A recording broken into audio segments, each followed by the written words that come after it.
Pessoal, tudo bem? Sejam bem-vindos ao podcast do Banco BV, o Economia em 5 Minutos. Eu sou o Roberto Padovani e essa semana a gente vai bater um papo sobre todas as tensões tarifárias dos últimos dias.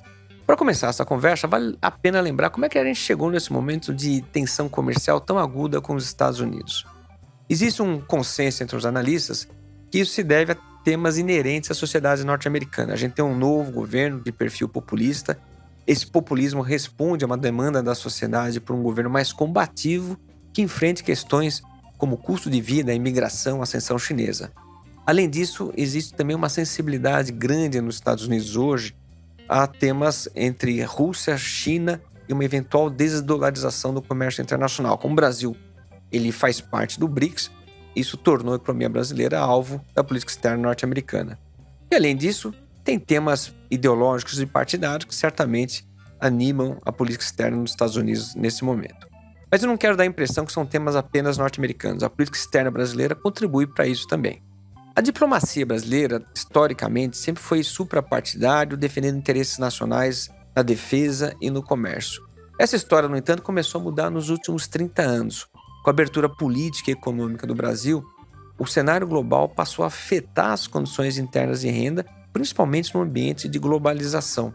Bom, como começa a afetar as condições de vida do cotidiano da população, obviamente, a política externa passou a fazer parte também da disputa política eleitoral.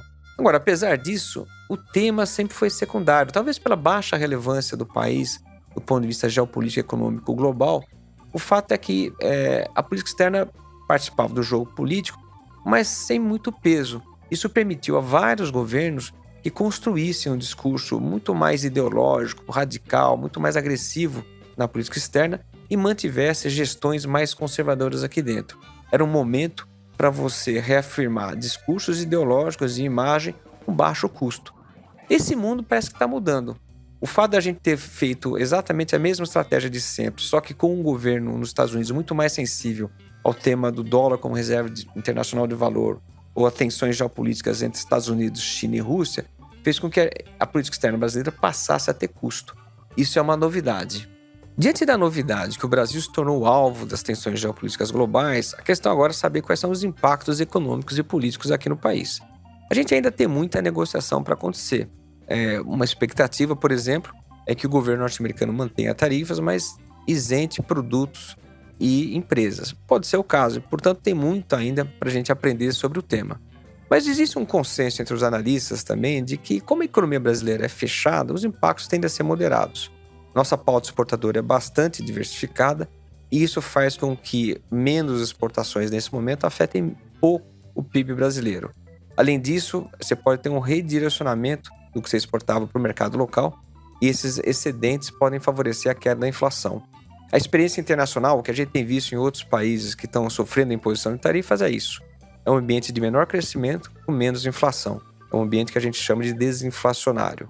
Bom, mas se não tem muita preocupação com crescimento e inflação por conta dessas tensões, o mesmo não pode ser dito em relação a questões setoriais, regionais e políticas. Tem setores extremamente expostos ao comércio internacional com os Estados Unidos, regiões cujo peso dos Estados Unidos é grande no seu comércio internacional e, portanto, a gente, ainda que do ponto de vista macroeconômico não tenha grandes impactos, setorialmente, regionalmente, a gente vai ter problemas. Além disso, a gente vive um ambiente de forte competição política no Brasil e esse tema vai ser usado pelo governo, pela oposição, para tentar ganhar votos nas eleições de 2026. Portanto, a gente tem um cenário macroeconômico que não se altera muito, não é por conta desse novo choque que a gente vai revisar de maneira importante os cenários de crescimento e inflação, mas por outro a gente tem mais cautela com desempenhos das empresas, setores e de regiões. E ao mesmo tempo o ambiente político vai ficar ainda mais agitado.